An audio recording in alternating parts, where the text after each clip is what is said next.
Hoy necesitamos mostrar cómo salir del modo seguro en HTC U24 Pro.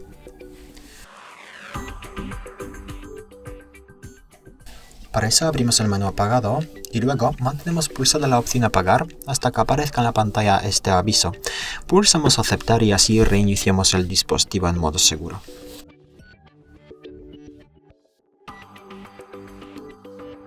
Y como ves, el dispositivo ya está en modo seguro.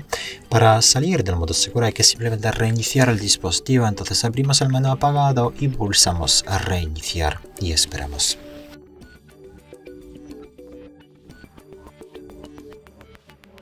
Después de eso puedes también desactivar el modo avión porque se activa a veces automáticamente. Lo podemos hacer desde aquí y ya está, como ves, así acabamos de salir del modo seguro sin problemas. Muchas gracias por ver el vídeo, te invito a comentar abajo, suscríbete al canal. Hasta luego.